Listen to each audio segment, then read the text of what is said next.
Hello friends, welcome to silver line YouTube channel. இன்றைக்கி நம்ம வீட்டில் என்ன லஞ்சுன்னு பார்த்தீங்கன்னாக்கா, நல்ல மிளகு ரசம், வாழைத்தண்டு சாம்பார் அண்டு ஒயிட் ரைஸ் பண்ணியிருக்கோம்.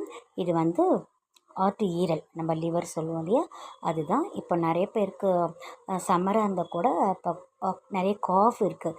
ஸோ அதனால் இந்த மாதிரி லிவர்லாம் வாங்கி நம்ம நல்லா மிளகு தூள், இஞ்சி பூண்டு, கொத்தமல்லி, கருவேப்பிலை, வெங்காயம், தக்காளி இதெல்லாம் போட்டு ஒரு கிரேவி பண்ணும்போது ரொம்ப ஹெல்த்தியாக இருக்கும். ஸோ இதை தான் நான் இதை பண்ணியிருக்கேன். அண்ட் டின்னர் என்னன்னு பார்த்தீங்கன்னாக்கா, நைட்டுக்கு நம்ம சப்பாத்தியும் சென்னாவும் பண்ணியிருக்கோம். சென்னா நம்ம மார்னிங்கே அதை ஊற வச்சோம். ஸோ அது நைட்டுக்கு நம்மளுக்கு கரெக்டாக ஊறி இருந்துச்சு. இதை ஒரு குக்கரில் ஒரு 5 ஸ்டீம் கொடுத்தோன்னா நல்லா வெந்துருச்சு. சால்ட்டும் கொஞ்சம் மஞ்சள் தூள் போட்டு இதுக்கும் ஆஸ் யூஷுவல் வெங்காயம், தக்காளி, இஞ்சி பூண்டு பேஸ்ட், கொஞ்சம் 2 பச்சை மிளகாய் கீரி போட்டிருக்கேன். அதுக்கப்புறம் கொத்தமல்லி, கருவேப்பிலை, புதினாவும் போட்டிருக்கேன். ரைட்டா?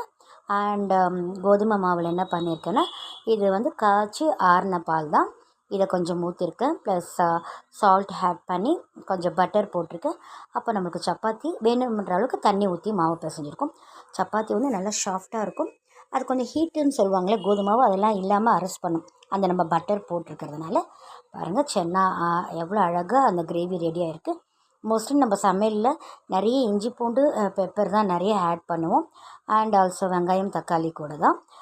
பாருங்கள், சப்பாத்தி வந்து எப்படி சாஃப்டாக இருக்குது பாருங்கள். நீங்களும் இந்த மாதிரி கொஞ்சம் பால், வெண்ணெய்லாம் போட்டு பிசையும்போது அந்த மாதிரி கிடைக்கும்.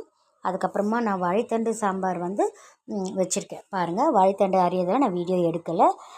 இதுவும் கொஞ்சம் இறக்கும்போது ஃபைனல் டச்சாக பெருங்காயத்தூள் போட்டிருக்கேன். கொத்தமல்லி, கருவேப்பிலை போட்டிருக்கேன். குட்டி வெங்காயம், தக்காளி பாருங்கள், குட்டி வெங்காயம் தெரிஞ்சிருக்கும். இதெல்லாம் போட்டு ரெடி பண்ணியிருக்கேன். கடைசியாக நான் தாளிச்சிருக்கேன். அந்த குக்கர்லேருந்து நம்ம இதை ட்ரான்ஸ்ஃபர் பண்ணிவிட்டோம். கடுகு, 2 வெந்தயம், 2 சீரகம் போட்டு நம்ம பாருங்கள் அதே பருப்பு வேக சொல்லி அதிலே தாளித்து கொட்டியிருக்கேன். இவ்வளோ தான். தேங்க்ஸ் ஃபார் வாட்சிங்.